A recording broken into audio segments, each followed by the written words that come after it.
হত্যার হুমকিকে উপেক্ষা করেই ২০০৭ সালের ৭ মে দেশে ফিরেছিলেন বলে জানালেন প্রধানমন্ত্রী শেখ হাসিনা। দেশে না ফিরতে তখনকার তত্ত্বাবধায়ক সরকার নানা ধরনের প্রলোভনও দেখিয়েছিল বলে জানালেন তিনি। রাতে সংসদে তিনি জানিয়েছেন, সে সময় তাকে স্বাগত না জানাতে দলের নেতাকর্মীদের নির্দেশ দিয়েছিলেন আওয়ামী লীগের তখনকার সাধারণ সম্পাদকও। রেজওয়ান ফয়েজ বাকিটা জানাচ্ছেন। ২০০৭ সালের ৭ই মে তৎকালীন তত্ত্বাবধায়ক সরকারের নিষেধাজ্ঞা উপেক্ষা করেই দেশে ফিরেছিলেন আওয়ামী লীগ সভাপতি ও বর্তমান প্রধানমন্ত্রী শেখ হাসিনা। গণতন্ত্র পুনরুদ্ধার আন্দোলনে এটি একটি ঐতিহাসিক দিন। ঐতিহাসিক এই দিনটির ঠিক ১৭ বছর পর মঙ্গলবার রাতে সংসদ অধিবেশনে পয়েন্ট অফ অর্ডারে দাঁড়িয়ে শেখ হাসিনা জানালেন, সেদিন দেশে না ফিরতে তাকে হত্যার হুমকিও দেয়া হয়েছিল। আমাকে সেই সময় তত্ত্বাবধায়ক সরকারের অনেক উপদেষ্টাও ফোনে বলেছিল, আপনি আসবেন না, আপনার বাইরে থাকা যা যা লাগে করব। আবার কেউ কেউ আমাকে ধমকও দিয়েছিল। একথা বলা হয়েছিল যে বাংলাদেশে ফিরলে ওই এয়ারপোর্টেই মেরে ফেলে দেবে।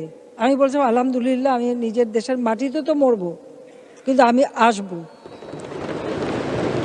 সমস্ত এয়ারলাইন্সকে নিষেধ করা হয়েছিল আমাকে যেন বোর্ডিং পাস না দেওয়া হয়। শেখ হাসিনাকে স্বাগত জানাতে আওয়ামী লীগের নেতা কর্মীদের বিমানবন্দরে না যেতে সে সময়কার আওয়ামী লীগের সাধারণ সম্পাদক নির্দেশ দিয়েছিলেন বলেও জানালেন প্রধানমন্ত্রী।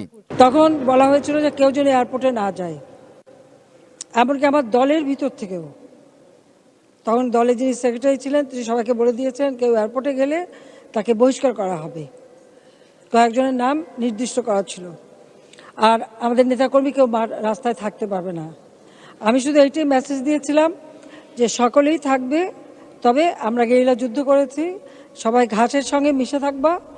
আমার প্লেনটা না নামা পর্যন্ত দরজা খুলবে, আমি বের না হওয়া পর্যন্ত তোমরা বের হবে না। তবে সব বাধা উপেক্ষা করেই তার পাশে থাকায় এদিন দলের নেতাকর্মীদের যেমন কৃতজ্ঞতা জানালেন আওয়ামী লীগ সভাপতি, ঠিক তেমনি ওই দুঃসময় নেতাকর্মীদের ঐক্যবদ্ধ রাখতে ভূমিকা রাখায় বোন শেখ রেহানাকেও ধন্যবাদ দিলেন তিনি।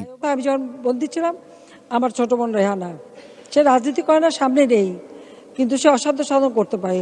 প্রত্যেকটা জেলা উপজেলা সকল নেতা কর্মী সকলের সঙ্গে যোগাযোগ রেখেছে এবং সে ওই লন্ডনে বসেই সে কাজ করেছে।